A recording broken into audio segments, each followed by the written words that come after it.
Good morning.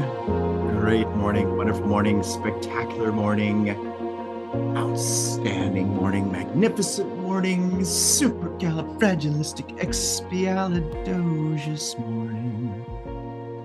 Oh my God, I love saying that at the beginning of every one of these calls because it has power, provided I give it meaning. And you know what? I am giving it meanings, which is what you can do too for your life. Think about that. No matter what you're going through, no matter what's been said, what's been done, all of it's fundamentally meaningless. And you get to give meaning to that, to give it whatever meaning you want, good, bad, different. With that being said, you should look for the good. But again, the power is inside you. Remember, you have this magnificent power. This is your greatest power. And that power is to originate thoughts, to accept, reject ideas, to decide how you're going to move forward. And it's with that power that you can change the trajectory of your life. You want to increase your income. You want to change your lifestyle. You want to move into a nice, beautiful home, maybe on the beach, drive a nice, beautiful car, go on lots of vacations, all that stuff. Well, you can, if that's not happening now, you can do that. See, where it's got to start first is in your mind. You've got to imagine it first. Everything on the outside is the externalization of thought from the inside. I mean, you can look at this practically. Just look in the room you're in right now at all the things that were made. What do they all fundamentally have in common? Well, they were imagined by someone. Someone imagined those things, and then from there, they were loyal to that unseen reality. See, they gave it meaning. They gave the image of how they would love things to be meaning rather than what wasn't there. And see, that's what you can do for you. That's what we study here in these wonderful calls. Master your mind.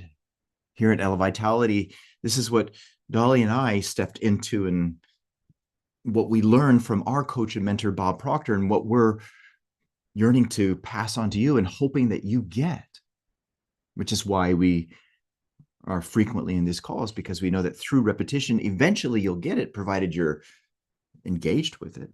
Remember, if you just come here just to listen because it's words, no, it's not going to help you. But if you engage with it, if you apply the golden rule, which is application, baby, you'll receive the change. So again, think about that for you. That's where the power is. Now, where have we been getting our most recent information? Well, from this beautiful masterpiece called the Master Key System. Make sure you have a copy of this. This is a wonderful, wonderful book. With that being said, again, my reminder for you is that knowledge is not power. When you look at all the words that are in this book, I got news for you. The words are just merely static energy, passive. Knowledge, information is static, passive energy. See, the only way that what's written in here, that what I share with you is going to have an impact on your life the way that you would love to have an impact on your life is if you apply it. See, that's where it is. It's through the use. Now, with that being said, make sure you have your goal card with you. This here is a wonderful tool that you can use to help you to connect with an idea. But remember, we don't manifest what we write down on the goal card. We don't manifest what we put on the vision board. We don't manifest affirmations. We manifest how we feel about them. You want to know how you've been feeling. You want to know what you believe to be true, the habit you have. Just look at your results. They reveal what you've made important. And if you don't like it, don't get pissed. Look at it and go, oh, I can change that. Write this in your notes. My results are feedback. Remember, your results are feedback. So are your feelings. Your feelings are feedback too. Anyways, look at them just as feedback to help you to see whether or not you're on track. And if you're not on track, get back on track. How do you do that? By thinking. And that's what we are getting from this masterpiece. That's why the title of this study group is Master Your Mind, because that's what we're wanting you to get for you. All right, so let's go into where we are, shall we? Let's dig into this beautifully. Now, we went over this in the last session, but we're going to go over it again. Why? Because it's important. And with regards to the page that we're on page 297 in this, right? 297. And so the question is why is intuition superior to reason? Now, remember, you have intuition. You have 6 higher mental faculties: imagination, perception, reason, will, memory, and intuition. Your intuition is the only higher mental faculty that operates between the conscious and the subconscious. All the others, they're all up here. If you look at crazy awesome stick person, conscious mind, subconscious mind, this is the thinking mind, this is the emotional mind. In the thinking mind, which is the conscious mind, you have those higher mental faculties: imagination, perception, reason, will, memory, intuition. The intuition operates between these two, and it's your intuition that connects you to source, brings the information in. Now, if you want to dive deeper into understanding crazy awesome stick person, then get this gem, the subconscious code. Yeah, it's really cool. Super cool. But now let's go into this again. Why is intuition superior to reason? Why is it above it? Well, because it does not depend upon experience or memory, and frequently brings about the solution of our problem by methods concerning which we are entirely, which are in entire ignorance. I gotta say that right. So let's read this again. Why is intuition superior to reason? Remember, you have intuition. It's a good idea for you to strengthen your intuition. Well, because it does not depend upon experience or memory, and frequently brings about the solution of our problem by methods concerning which we are in entire ignorance. Now, what's the plain version? Well, because intuition doesn't rely on memory or past experience, it's powerful. It often gives answers in ways you can't logically explain. Now, again, grab onto that. Maybe you've gone through that before where, all of a sudden an idea came to you and you don't know where to come from. Well, that came through your intuition because of the frequency that you were on. Now, let's go further. You can look at it this way, maybe you're en route to a place and you're driving, and suddenly you get this idea to go a different direction. And you end up seeing that you avoided an accident. That wasn't reasoning, that was intuition. The intuition is where the answers come from.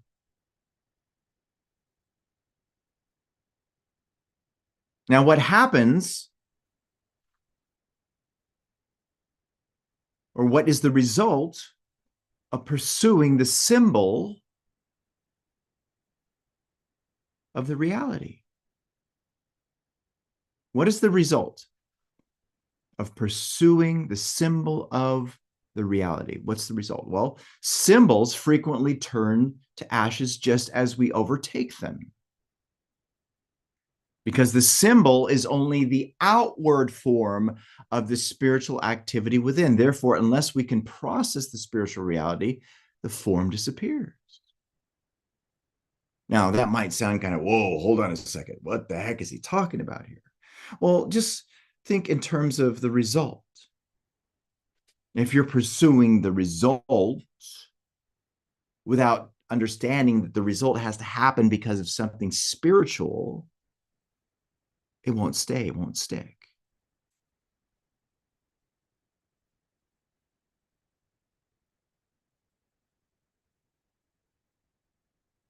You can look at it this way. You're going to be disappointed if you chase the outer form.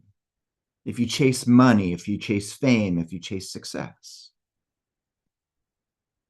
without inner reality, without purpose, alignment, pay attention to this, with spirit, it all falls apart right before you catch it. And see, we see this with people, for instance, who maybe they didn't,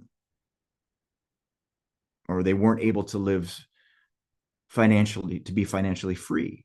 They lived where they're in lack, limitation. All of a sudden, they get a lot of money dumped into their lap. They win the lottery. I mean, it's a very common story after they win the lottery that they end up losing it in a very short period of time. But see, the big question is why did that happen? Was it because they're dumb, because they're stupid? Was it because they didn't want that to stay? No, it was because it wasn't something that was locked within them. See, their consciousness was that of lack and limitation. That's what was in their paradigm. That's was what was rooted in what they believed to be true, the habits they have, which was delivering that lack and limitation. But see, when something different came in, which was something it wasn't, that they weren't used to, what happened? The subconscious mind ended up reinforcing whatever that conditioning was, then delivered the previous result. Now it's going to be the same thing for you.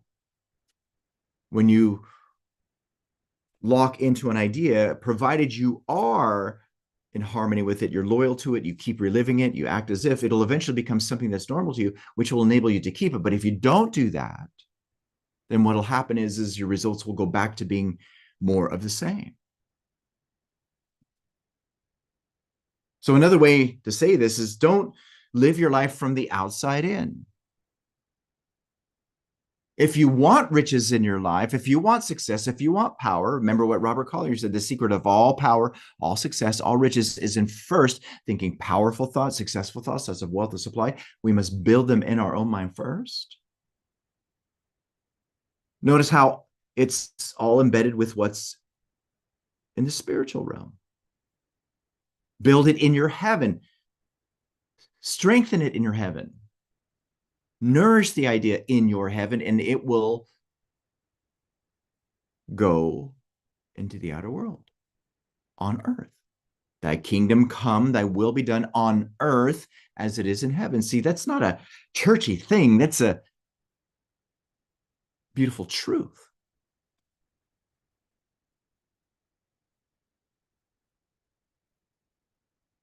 You can look at it this way. Someone who chases popularity then finally gets it.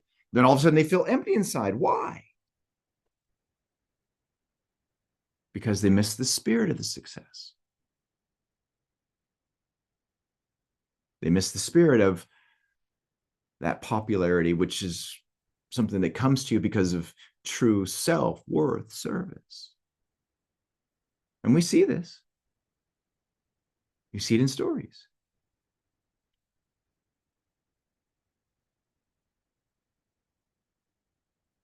So don't operate from the symbol. Operate from what's within that actually creates the symbol. And if you do, you'll see it come into your life. The greatest events of an age are its best thoughts. It is the nature of thought to find its way into action. Now think about it. It's the nature of the thought. It's the quality of the thought that determines the quality of the action, which then determines the quality of the outcome.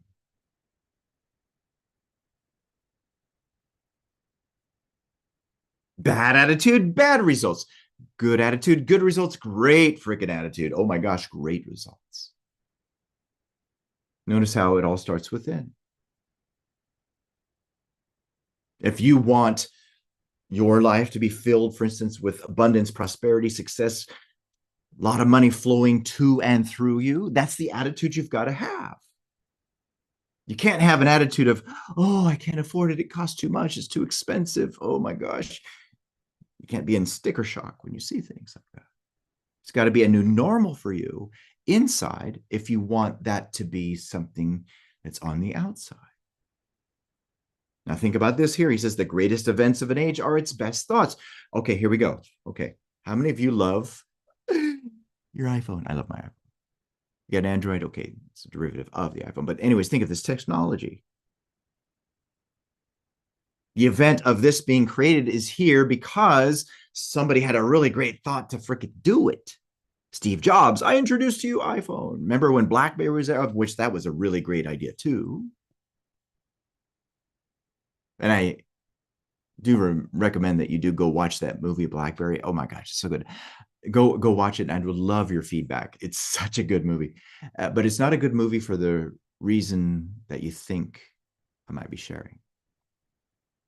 See, the reason why it's a really good movie for me personally is because it reveals how to get there, and it also reveals how to lose it all. Think about how BlackBerry, they dominated the world.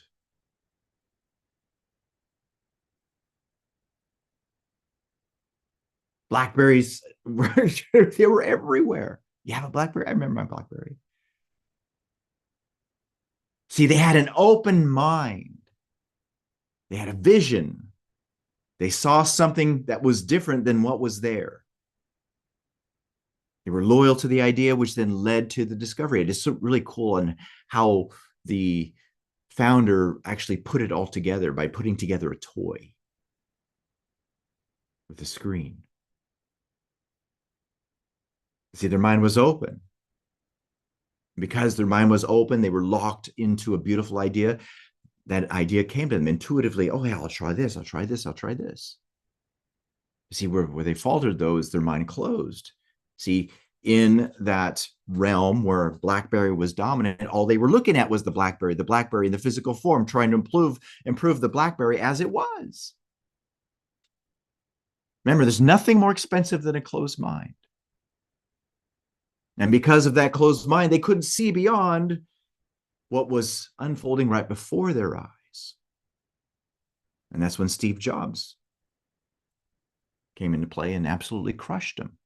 See, his mind opened up. There's a better way. Write this in your notes. There's always a better way.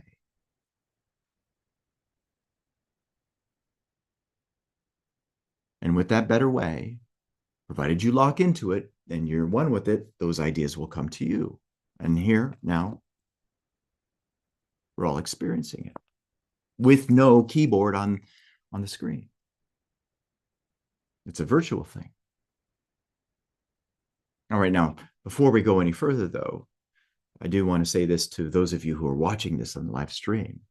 Remember, this information can change your life dramatically, provided you use it. And if this has been connecting with you and you'd love to dive deeper into this, to watch the rest of this call and to watch the replays, which are very helpful, then go to elevitality.com and register for Master Your Mind.